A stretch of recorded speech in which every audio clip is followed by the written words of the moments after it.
You've been watching the Senate screening of ministerial nominees chosen by President Bola Tinubu for confirmation. This follows the screening of 14 other nominees yesterday. The 14 nominees listed for screening today are David Umayo of Ebonyi State, who was asked to take a bow and go, and Adebayo Lawali Edun of Ogun State, whose character was overwhelmingly affirmed even while being grilled intensely. Others set for screening include Nasir El-Rufai of Kaduna State, Ahmed Musa Dangiwa, Katsina State, Chief Uche Jeffrey Naji, Enugu State, Stella Okutete Delta, and Delia Lake of Ekiti State, among others.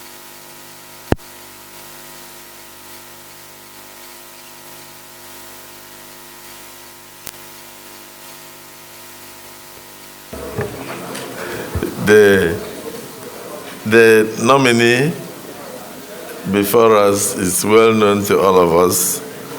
So, Your Excellency, you are welcome. You may wish to add a few, just a kind of summarized version of your resume. And then thereafter take questions from the distinguished senators. The floor is yours. Your Excellency, Senate President, Senator Godswill Akpabio, distinguished senators of the Federal Republic of Nigeria, my name is Nasir El-Rufai. I am standing before you as a result of being nominated to be a minister of the government of the Federation. I was born about 63 years ago in Daudawa, a village in Katsina State. And I attended primary school in Daudawa and Kao, Kaduna. Then went to Barewa College between 1972 and 1976. Completed the West African School Certificate and went to Ahmadu Bello University, where I graduated in 1980 with a degree in quantity surveying. 2 years later, I went back to school to get a master's in business administration from the same university, Ahmadu Bello University Zaria. And a year later, completed a postgraduate diploma in computer science. Subsequently, in years ahead, I got a law degree from the University of London and NLB from University of London, a master's in public administration from Harvard University Kennedy School of Government. I started my business as a consulting quantity surveyor in 1981 after completing my youth service in Ogun State, and I served in Abeokuta with a company called George Wimpy Nigeria Limited, then building the Oyan River Dam. I worked for a few months, the construction company building the ABU Teaching Hospital before establishing the quantity surveying consulting firm, El-Rufai and Partners. The firm still exists. It's one of the largest quantity surveying firms in the country. It's being run by my partners. I left the firm since 1998 when I was asked by General Abdul Salam Abubakar to be one of his policy advisors after the death of General Sani Abacha.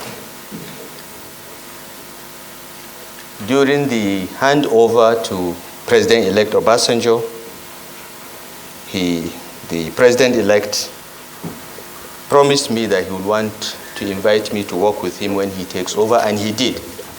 I was appointed the Director General of the Bureau of Public Enterprises, where I was tasked to kickstart the federal government privatization program, which had been suspended since 1993. During that period, for the next 4 years from 1999, I was in charge of the program. And it was during this period that we privatized most of the banks, commercial banks, cement, sugar companies, vehicle assembly plants. And we also designed and steered the reforms in key sectors like telecommunications, which turned out to be quite successful. We also started reforms in the electricity supply industry and oil and gas. In fact, the first draft of what turned out to be the Petroleum Industry Act was drafted by the BPE when I was in charge. Some of the distinguished senators here were either in the House of Representatives or in the executive branch, like distinguished Senator Goje, who was Minister of State for Power. We all worked together to steer these reforms ahead. I was then appointed Minister of the Federal Capital Territory after confirmation by the Senate. So this is the second time I'm coming back to these distinguished chambers. The first time was 20 years ago, in 2003, when I was confirmed and appointed Minister of the Federal Capital Territory. I administered Abuja for 4 years, and thereafter I went back to school. That's when I acquired my law degree and my MPA from Kennedy School of Government. I came back to Nigeria after a short period of exile in May 2010 and joined the CPC under the leadership of General Muhammadu Buhari. Eventually, the CPC, of course, merged with other parties to form the APC. And I'm proud to say that I'm one of the founding members of the APC. I'm one of the 37 first set of officers that signed and filled the INEC form that got the All Progressive Congress registered. And I've remained a member since then. In 2015, I was elected the governor of Kaduna State and re-elected in 2019. Your Excellencies, this is a short summary of my life, my education experience, private sector and public service career. Thank you, Mr. President.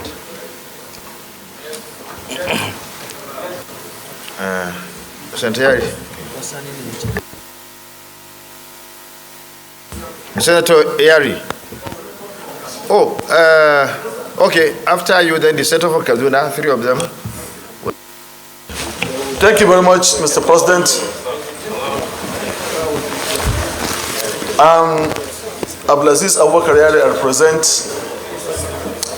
good people of Zamfara West. Mr. President of the Senate, I'm from Zamfara State. My distinguished colleagues, nominee, I have just 3 questions. Number 1,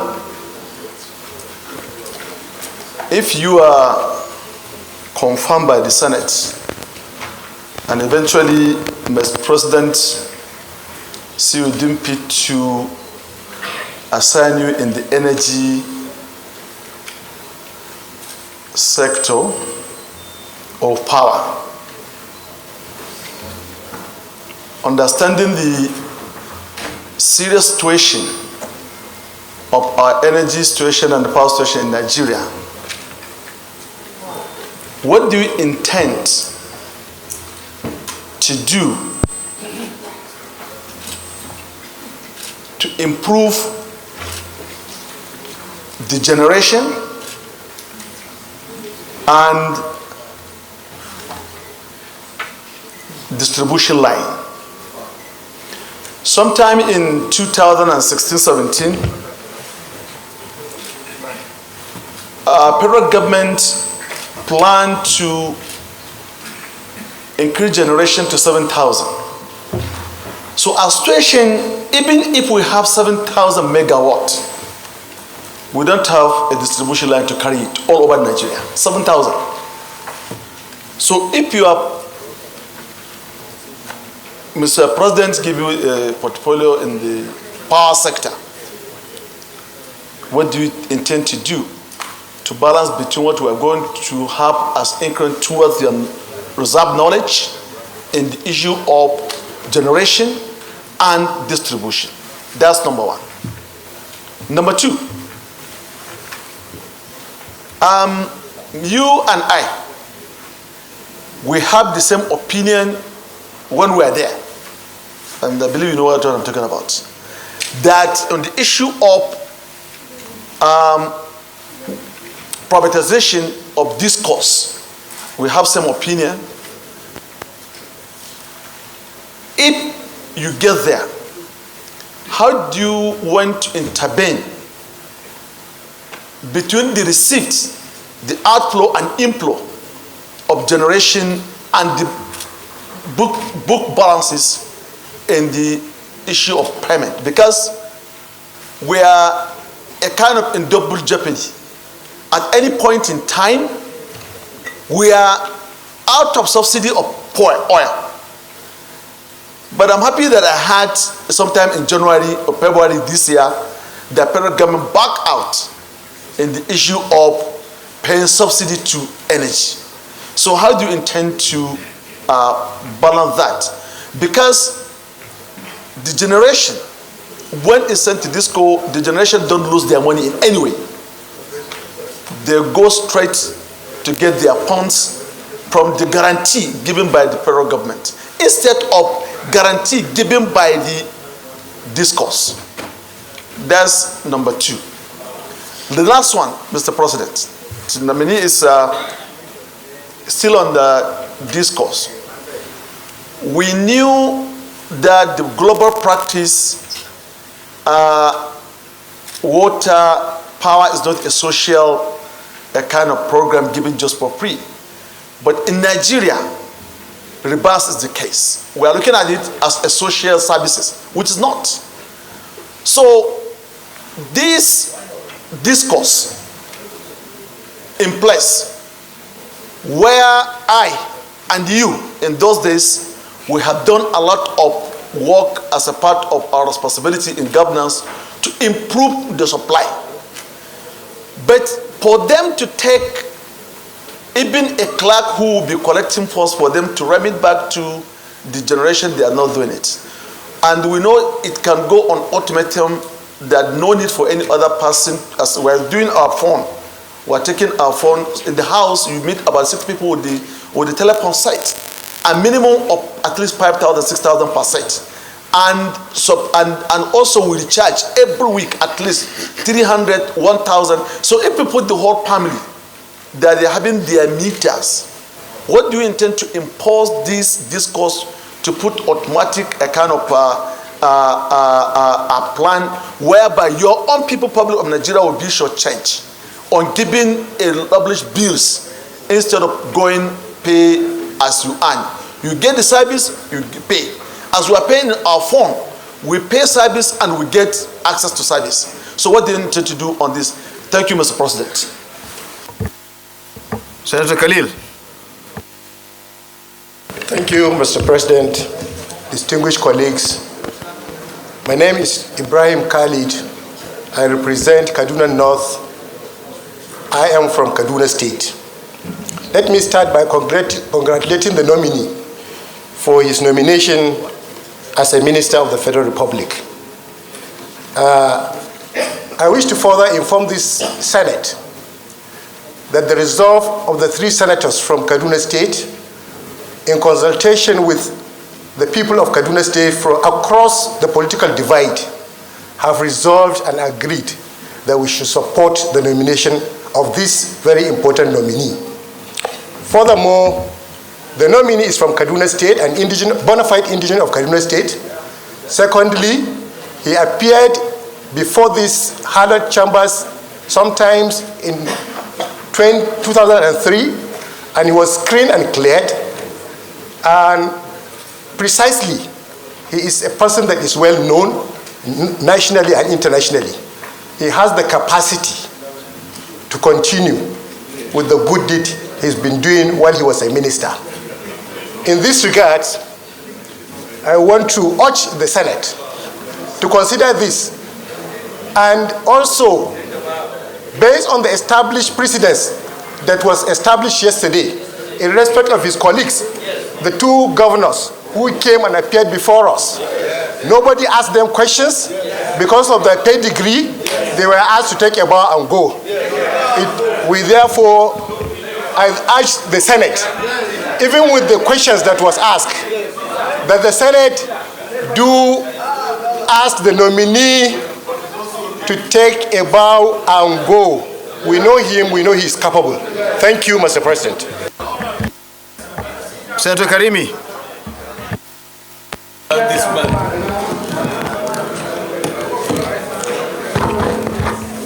Thank you, Mr. President. My name is Karimi Sunday. I represent Kogi West. My Excellency, Governor Nasir El-Rufai, your performance in any office you find yourself in this country has been outstanding. In BPE, your record is there. In FCT as a minister, your record is there. And as two-time governor of Kaduna State, you did well. But I have a very strong petition against you that borders on security, unity, and cohesiveness of Nigerian nation. And I think that petition has to be considered along in this screening exercise.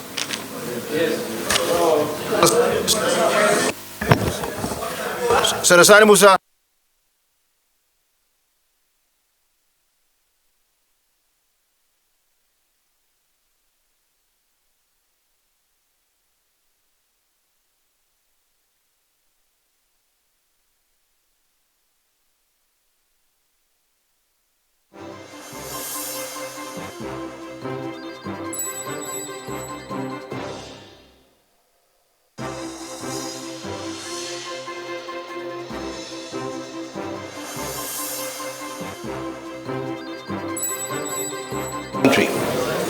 And he is not different from any other one that have also performed in other places. There were two governors that have been here for screening, and there was a precedent, and that precedent as a convention in chambers like this must be sustained. And as such, I want to propose that Nasir El-Rufai should take his bow and go. And then all other things can be determined when we come to the confirmation stage. Thank you, Mr. President.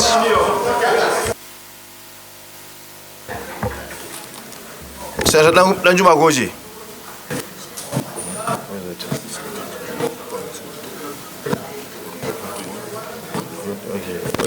Okay.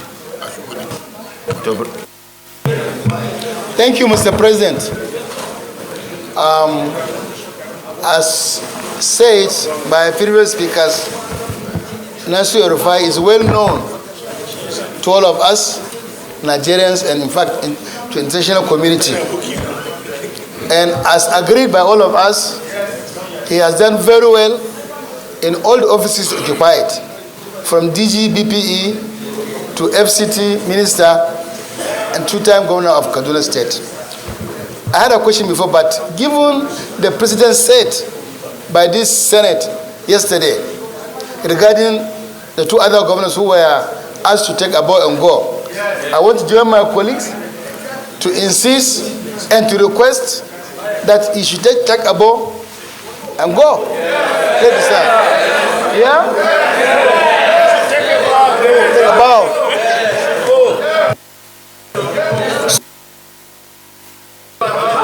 I just submit. Thank you very much. Order, please. I think we have gotten enough questions. will avail him the opportunity to respond. When he responds, then we can allow you to go. Bango. Yes. And Karimi, you came forward with, I don't know whether you follow the normal something, but, order, please, order, please. Order, please. Order, please. Whatever is the case,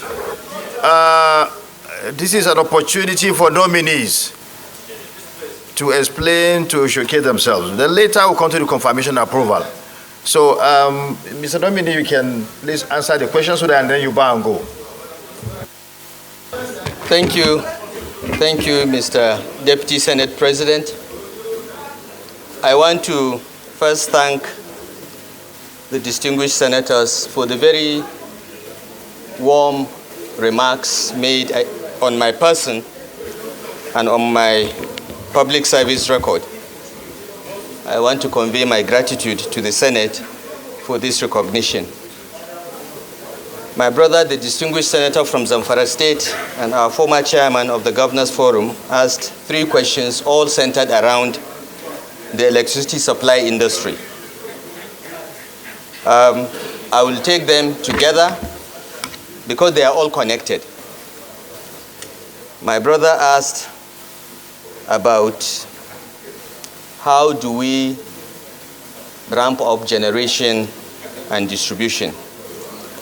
What do we do about the privatized discourse and the issues of subsidies and illiquidity around them, and the various guarantees that have so far costed the government more than 1.6 trillion after privatization?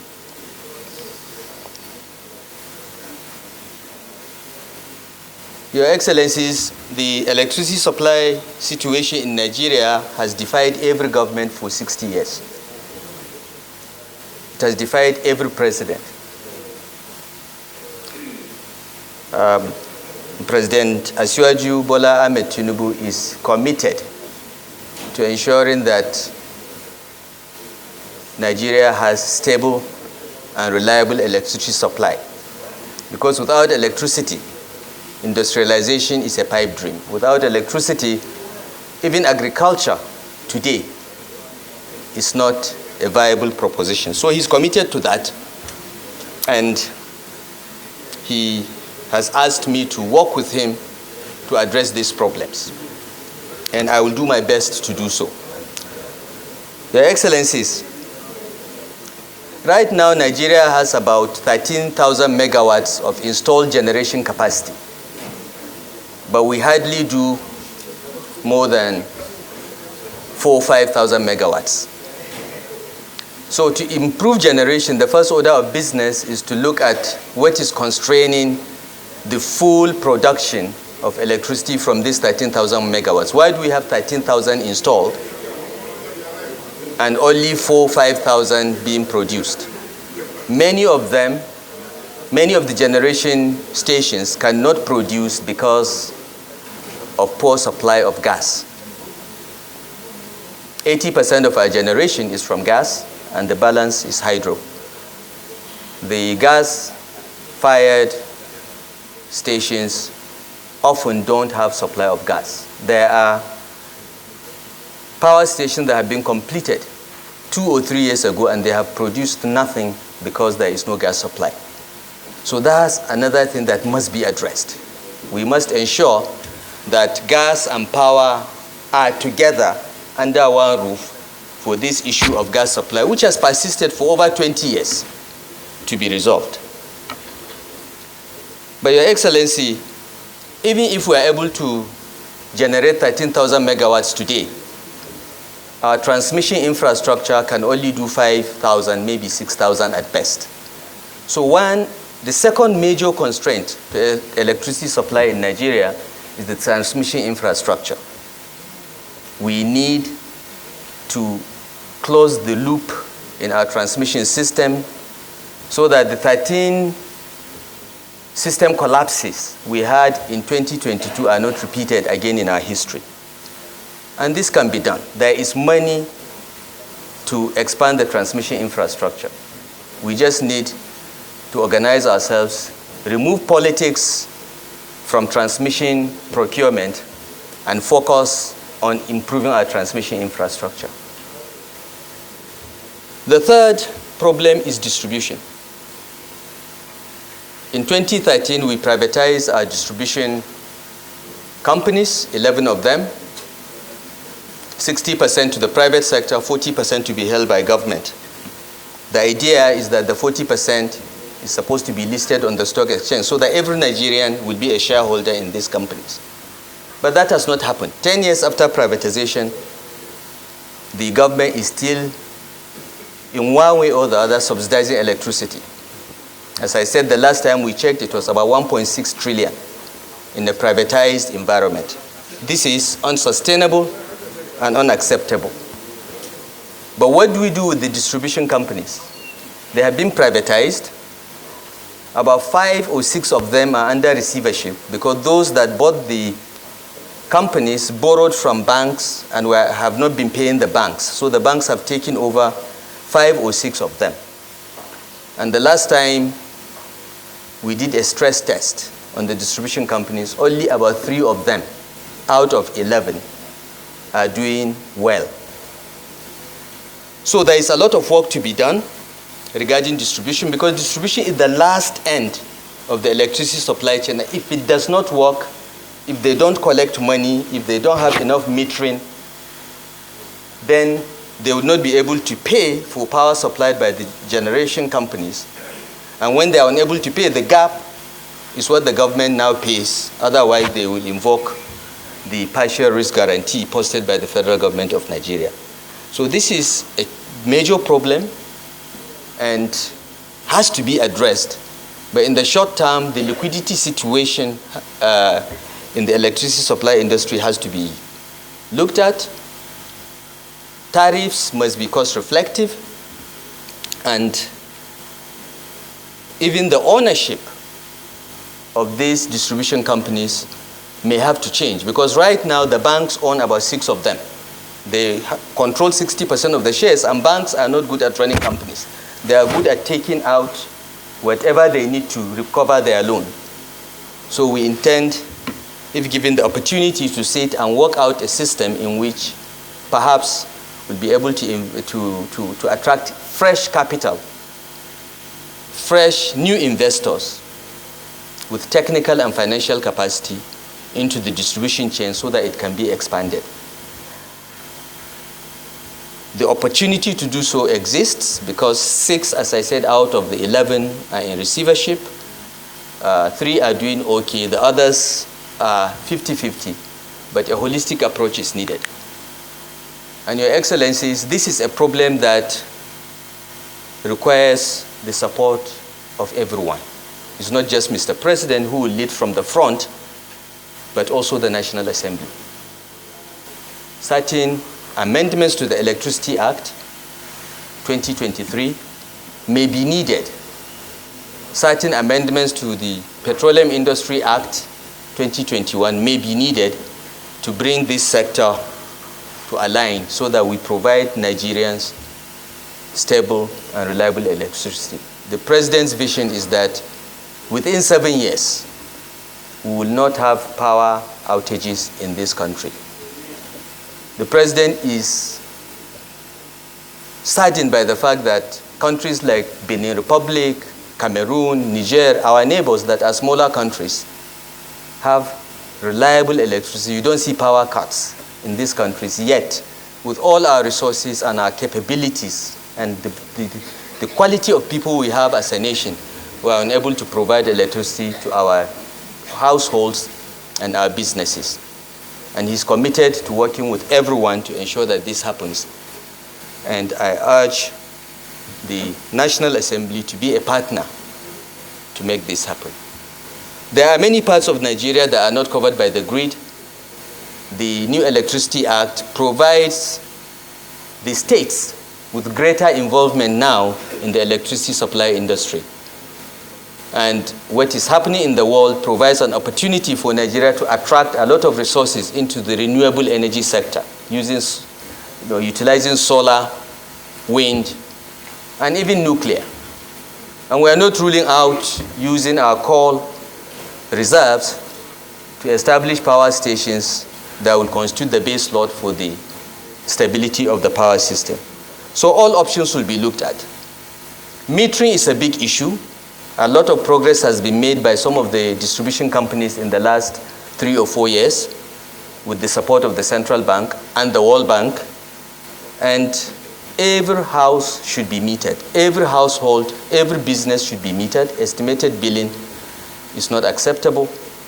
But in addition, Your Excellency, distinguished senators, Nigeria must take a hard stance against those that steal electricity, those that get electricity by diverting cables and not paying. We must take a hard-line stance if this sector is to work. A lot of advocacy is necessary because, as the distinguished senator correctly pointed out, people believe that water and electricity should be free. They are social services. They are not. They cost money to produce. The least you can do is to pay back for the cost of production. And if you're handing it to the private sector needs a return on its investment over and above the cost of production. This was the intention of the Electric Power Sector Reform Act of 2005, which this National Assembly enacted, and it is continued in the Electric Power Sector Reform Act of 2023. I hope, Your Excellency, I have responded to all your questions. Distinguished Senate President, I would like to say 1 or 2 words before I leave. About a petition against me.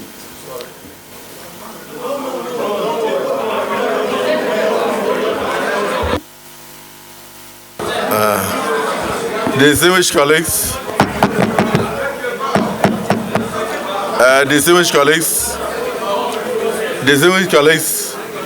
perhaps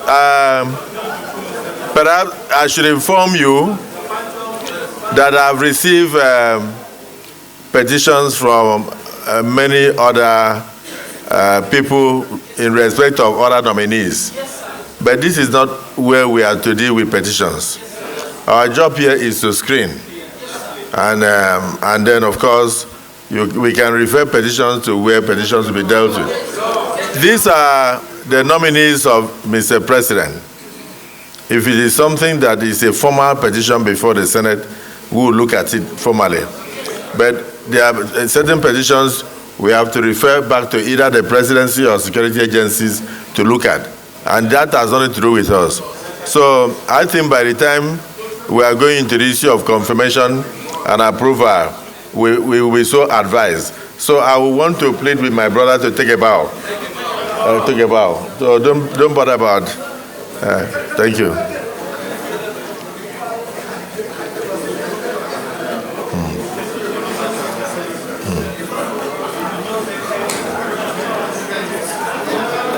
Okay, thank you, sir. Thank you.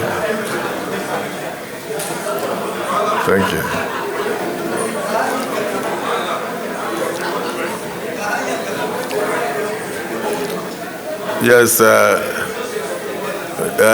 Mr. Kumar, next person. Distinguished colleagues,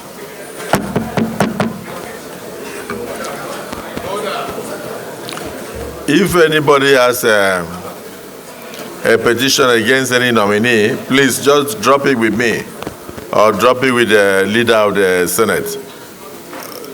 These are not our nominees. These are presidential nominees. And then, accompanying each nominee should actually be security report, which is not for the consumption of the public. And we cannot use a public forum like this to ask people to constitute ourselves into a court and start asking questions about petitions. But if the petitions are substantial, we'll refer it to the appropriate authorities and then we'll be so advised. Yes, we'll refer it to the nominating agencies and the